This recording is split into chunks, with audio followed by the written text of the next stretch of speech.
We know him as a machine, a five-time Ballon d'Or winner, a man who has conquered every peak in the world of football. But before the private jets, the billion-dollar brand, and the golden trophies, there was a boy on a small island called Madeira, a boy who lived in a house with a tin roof that leaked when it rained, a boy who was nearly never born at all. Welcome to History Time. Today, we pull back the curtain on the early years of Cristiano Ronaldo dos Santos Aveiro. This isn't just a story about talent. It's a story about a kid who used the weight of poverty to build a legacy that will never be forgotten. It was February 5th, 1985, in the mountainous neighborhood of Santo Antonio. A fourth child was born to Maria Dolores and Jose Diniz Aveiro. They named him Ronaldo, after the U.S. President Ronald Reagan, his father's favorite actor. But the atmosphere in the Aveiro household was far from Hollywood. Life was a daily battle. His mother was a cook and a cleaner. His father was a municipal gardener who struggled with a deep, consuming addiction to alcohol. Money was so tight that Maria Dolores admitted in her later biography that she had initially considered terminating the pregnancy. She felt the family simply couldn't afford another mouth to feed. Imagine that. The man who would become the most famous athlete on earth almost didn't get his first breath. But fate had other plans. Cristiano was born, the youngest of four, sharing a single room with all his siblings. The walls were thin. The food was scarce.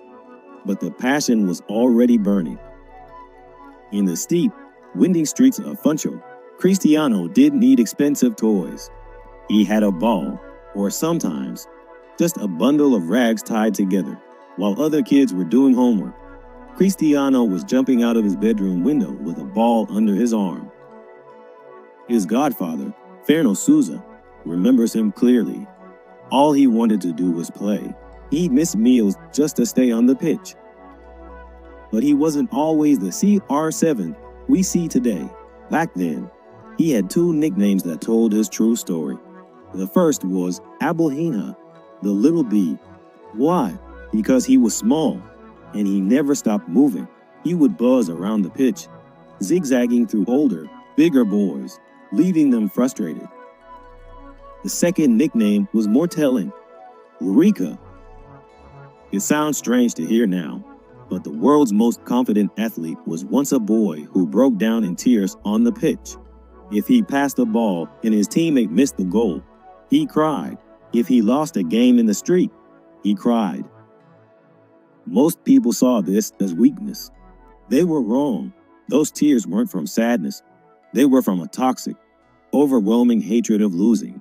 Even at 7 years old, Cristiano Ronaldo possessed a competitive fire that was too big for his small body to contain. He didn't just want to play. He wanted to dominate.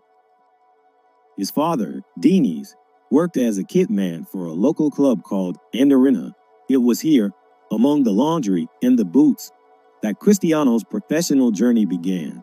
By age 8, he was already the best player on the team.